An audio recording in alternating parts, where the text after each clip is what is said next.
Salvage, a story by user Rantarian, Chapter 53, +1. Karltopia, Outer Cluster. In its own way, Karltopia was beautiful. It wasn't the workmanship, that was terrible, and it wasn't the people, they were awful to a man. But there was just that je ne sais quoi? That certain something that had kept King Karl here for the past 9 years. Perhaps it was simply being king, but he liked to think that it was something more, something impossible to define that made Karltopia what it was, a place for all to come. Unless, of course, you were the sort of person who liked to upset the apple cart, the sort of person who turned up in a reworked hunter ship and swaggered about, making a name for himself before he'd even been there for a single day. That sort of person was not welcome in Karltopia, or at least they weren't welcome to Karl, which, when you thought about it, amounted to the same thing. That was why he had sent that particular individual to the captain of the guard, Master Snorlax, an alien who bore an uncanny resemblance to the Pokemon of the same name.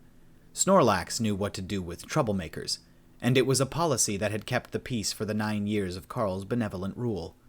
There were dangers in an old mining asteroid, and these often resulted in unfortunate and unforeseeable deaths. The chance of a big rock, for example, falling on a soldier grew remarkably high if they were on Snorlax's list. King Karl slurped the remainder of the meat stew from his bowl, and used his shirt to clean the mess away from his face. He recalled a day, long ago, when he had actually had some manners, but the aliens hadn't seemed to care about them, and Karl had long since given up as a result. He'd have a replacement shirt provided to him. As monarch, he needed to at least appear to be clean, and go and see how Snorlax was getting along. Karl wanted this tragedy to happen sooner rather than later, maybe before his next meal.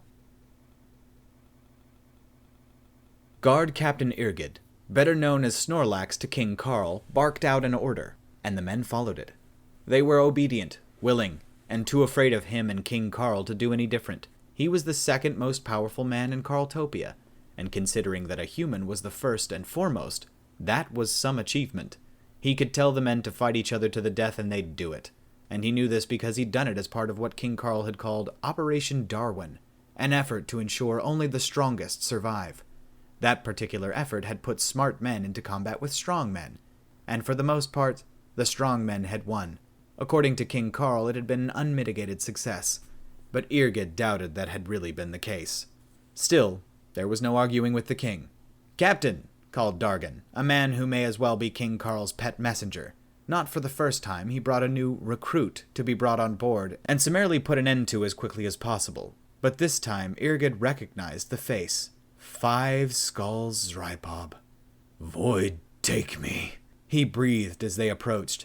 That was definitely the Chinasho who had led his company to victory upon the still-burning Dominion battleship, the Vadraturl, the man who had dispirited the enemy crew by decapitating the 5 senior members of the command deck and parading the several heads before him as he had forced them to submit. What was a man like that doing in a shithole like this? He was a hero, or monster depending on which side you were on, and that kind of person didn't usually turn up in a place like this by accident. Life could be funny sometimes, except of course if Dargan was the one bringing Zrypob, then that meant it wasn't any kind of funny at all. Another thing that Irgid did not find particularly amusing was the fact that he was twice the size of the Chinasho, had served in 5 tours, and yet right now, he felt like pissing himself with fear. He swallowed, and tried not to stare. "Dargan," he said as congenially as he could manage. "Who've you brought to me here?" "This is Zrypob," Dargan replied, too cheery for a man who thought he was bringing an unwary man to his death. He arrived in a hunter ship of all things, if you'd believe it. Irgid would believe it. If Dargan had told him that the Chinasho had got here under sheer force of will, he would have believed it. "You don't say," he said, and forced his eyes to the Chinasho, and his mouth to speak words he knew he would regret. "He doesn't look like much." "The king wants him assigned to a special project," Dargan informed him, "so assess him and get him in uniform as soon as possible." Assess 5 Skulls Zrypob? Terrifying? Capable? Mass murderer? Those would begin to cover it. But of course, Irgid would have to go through the motions. What in the void was he doing here? Irgid wondered, and experienced the unsettling premonition that he was about to die. Five Skulls was staring at him with too much intensity for anything else to be the case. Very well, he said, keeping the terror from his voice. We'll start with the basics. No, we won't, Five Skulls' Ripop replied flatly. Because it seems to me you know who I am. Dargan wasn't really sure what was going on, but as soon as he had brought the Chinasho to Captain Snorlax, things had started to get confusing. Snorlax was so dependable, so powerful, so dangerous that you could expect him to do whatever he wanted so long as he didn't cross any royal decrees. Today, however, he had started to behave strangely as soon as Dargan had called for his attention. It was an honest fact that Dargan did not think he'd ever seen the old soldier as tense as he was in that short conversation, and that included the time he'd led a counterinsurgency against a hunter assault. It wasn't until Ripop had said it aloud that it finally made sense. Snorlax knew the Chinasho from somewhere, and whatever their history was, it gave Ripop a real advantage. That was important.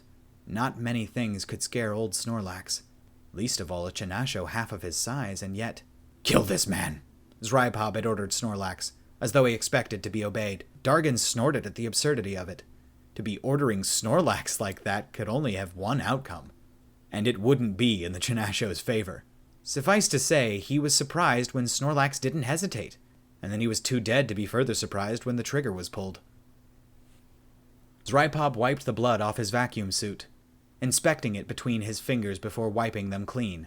The plan had changed, as plans tended to do, and it looked as though they'd changed in his favor.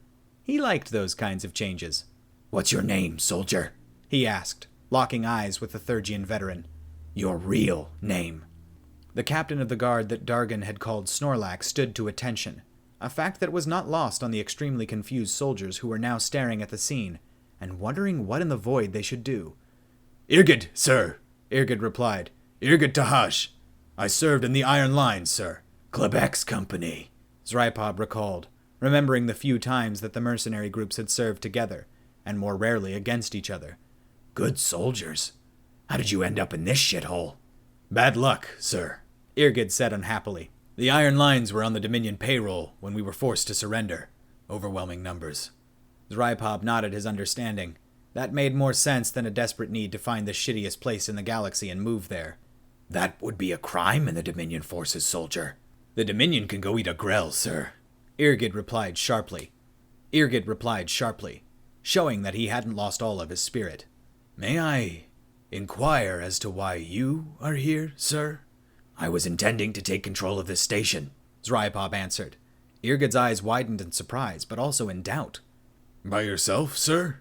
I was intending to evacuate all of the air, soldier, Ripop told him flatly. I still am, unless you have a better suggestion. Everything that then played out across Irgid's face showed that the Thurgian was considering his options. A very good quality in a mercenary. If he was half as terrified as Ripop as he thought he was, the rest would be easy. He was. I'd rather you didn't do that, sir. Then what should I do instead? Ripop asked patiently. The ultimatum had been given. Now he just had to wait for Irgid to come up with the plan. These are my men, Irgid said, gesturing to the baffled group of soldiers. Such as they are. Criminals of various kinds, but no murderers. You can't trust them. And trained as hard as I could train them. What do you think of the king? Ripop asked. It wouldn't be much use if they were obedient to that fat oaf, but you could never be too sure what people might cling to in a place like this. Irgid grunted. Same as most, he said, his displeased tone conveying the rest of what Ripop needed to know. Why haven't you removed him yet? Ripop asked. He is only a single human. Only a single human? Irgid asked incredulously. He could rampage through my men and crush them all. Besides, he provides a level of protection from enemies who don't come expecting a human. There are ways to fight a human that don't require great strength, Ripop told him. And there are people who can provide protection that you've only dreamed of. Tell me, soldier, have you ever contemplated government-backed piracy? When Dargan had not immediately returned from delivering the human to Snorlax, it had been strange, and although there was always the possibility of him having been waylaid by other work, King Karl felt uneasy. He finished the final bowl of stew by slurping it down and wiping his face with the remains of his shirt.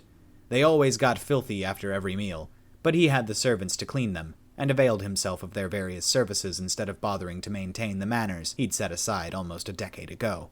He allowed one servant to remove his soiled shirt, and another two to help him into a clean replacement. There was no point in being king if you had to go around looking like a vagrant, and no point in having servants if you never used them. "I believe I'll go for a little walk," he said. "It's good for a king to stretch his legs. I'll go down to the training field and see what's got Dargan so busy." It wasn't because he was worried about the horrible-looking creature at all, but there was something that was off about his sudden failure to return, and do everything that King Karl bade of him. What was the point of having a minion if he didn't obey every order you gave him? King Karl made a note to punish Dargan for his insubordination. He made his way, slowly, he'd just had a big meal after all, to the training field. He'd made a habit of visiting the field once every few days to ensure Snorlax was training the men properly, and he could pass this off as just another trip. The training ground was always filled with the sounds of troops obeying orders, and Snorlax shouting them, and sometimes with the sounds of pain when a soldier needed to be punished for some transgression. That was how an army needed to work. Today, however, the training ground was silent, and that was not only strange, it was unheard of. King Karl's uneasiness grew as he saw the emptiness of the training field, and reached its crescendo as he discovered Dargan's broken body, laying alone in the field, shell and body smashed by a single blast of a kinetic pulse gun. King Karl tried to swallow his fear, and he was unsuccessful. He heard a noise behind him, and turned slowly to see the newly arrived Chinasho holding a kinetic pulse gun. King Karl's face felt as though it had been slapped hard, and it took him a moment to realize that the Toad Man had just shot him in the head. It hurt, but that's all it did, and King Karl laughed. "You? Do you even know what you're dealing with? I'm a human. You can't stop me with puny weapons like that." The Toad Man smiled, and it was a nasty smile that served to deeply unsettle Karl. Any other alien would have been afraid, knowing it had no chance in having heard of the danger that humans posed. But not this one. "I knew a human once," the Toad Man told him. "He taught me some things." King Karl saw his army finally arrive, and take up position behind him. Kinetic pulse guns and fusion blades drawn. They were ready to fight, and with Captain Snorlax amongst them, they would not waver. King Karl felt a resurgence of his courage. "Did he teach you to fight an army?" he snapped. "Captain Snorlax, kill that man immediately." A moment later, King Karl became very aware of the fact that he no longer had much in the way of legs, and that his sudden amputation, and the impact with the ground that followed, were two surprising things that hurt a great deal. He howled in agony, flailing his arms wildly until they, too, were removed under dozens of hacking blows that cauterized his wounds as they cut, and soon left him as little more than a head and a torso. The Toad Man stepped in close and kneeled. "The human taught me some things. These things, however, I learned on my own." Please," Karl blubbered, his face still pressed into the rock under its own weight. Please." The Toad Man croaked his laughter. "Irgid has told me all about the things you've had him do. Truth be told, that's not why I'm doing this. I just wanted to kill you." "I'll give you anything," Karl gasped out, desperate to somehow survive this, even without his limbs. The sheer terror muted the pain that boiled away where his limbs ended.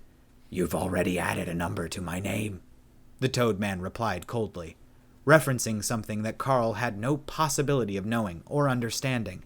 The final stroke of the blade fell, bringing silence, and 6 skulls Rypov raised his latest prize.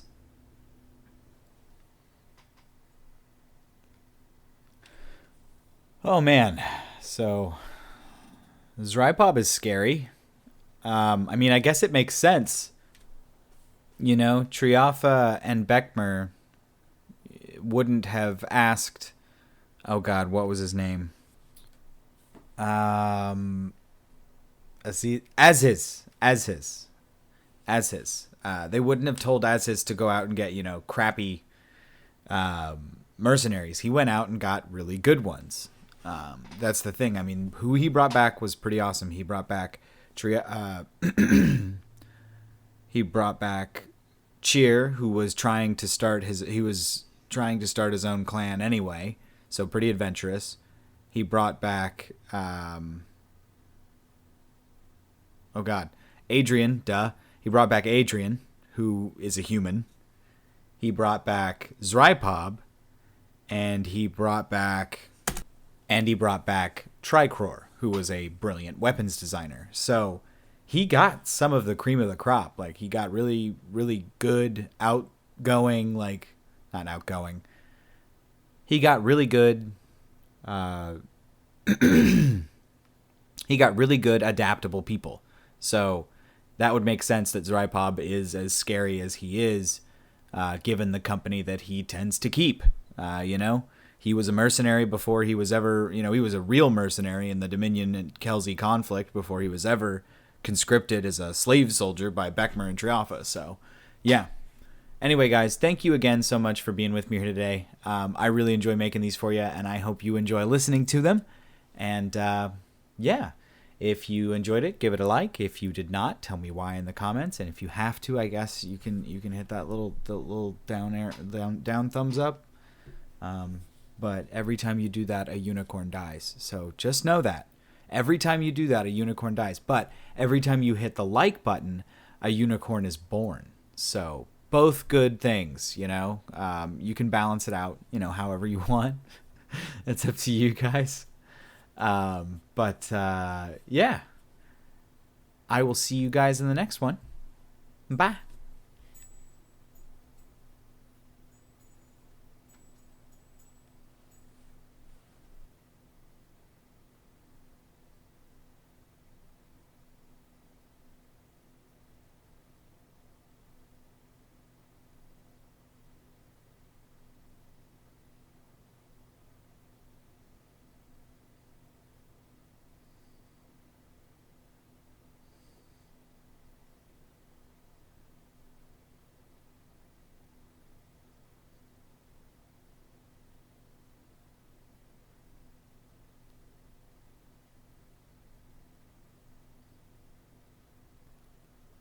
Söch, der war auch so,